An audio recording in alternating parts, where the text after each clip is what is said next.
অসমৰ ক্ষেত্ৰতো আমি সজাগ হ'ব লাগিব, কাৰণ অসমত যদি ভোট চুৰি হয় তেতিয়াহ'লে আমি অসম ৰাজ্য যে হৈ থাকিব সেয়াও সন্দেহৰ বিষয়। আৰু অসম চুক্তি একেবাৰে উলংঘা কৰি এই ভোট চুৰ হ'লেই আমি অসমীয়াৰ যি 6 নম্বৰ দফা অনুসৰি যেনেধৰণেৰে সাংবিধানিক সুৰক্ষা এইখিনিও হেৰুৱাব লাগিব।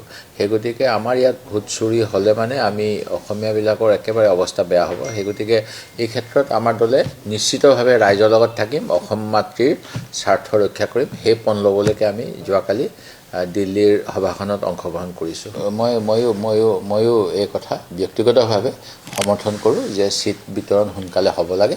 আৰু মই মোৰ হাইকমাণ্ডক, মোৰ সভাপতিকো মই কৈছোঁ, মই ইতিমধ্যে তেখেতসকলৰ লগত যোগাযোগ কৰিছোঁ যাতে আমাৰ ছিট শ্বেয়াৰিংখিনি সোনকালে হয়। আৰু আজমলে কালি এটা কথা কৈছিলে যে সকলো যদি একগোট নহয় তেতিয়াহ'লে বিজেপি পৰাভূত হোৱাটো কঠিন হ'ব।